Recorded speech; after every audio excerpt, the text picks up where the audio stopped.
গেটটা আগেই বন্ধ করে দিয়েছিল ভূষণ, হুঁশিয়ার করে দিয়েছিল সবাইকে। ট্রলিটা এসে থামতেই গেটটা আবার খুলে গেল। আবার গরুর গাড়ি, মোষের গাড়ি সব পার হয়ে গেল। মোটর গাড়িগুলো হুস হুস করে বেরিয়ে গেল।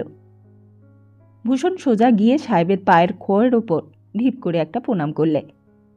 সাহেবের সেদিকে কোনো খেয়াল নেই, কিন্তু দেখলেন মেম সাহেব। আহা, মেম সাহেব তো নয়, যেন জগদ্ধাত্রী।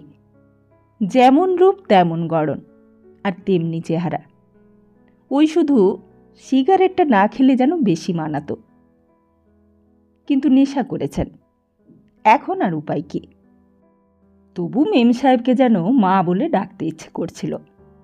সে মা বলে হয়তো ডাকতই ভূষণ। মাকে একটা প্রণামও ঠুকতে যাচ্ছিল, কিন্তু কুকুরটা তখন ভূষণের দিকে ঘেউ ঘেউ করে তেড়ে এসেছে। চেন ছাড়া কুকুর।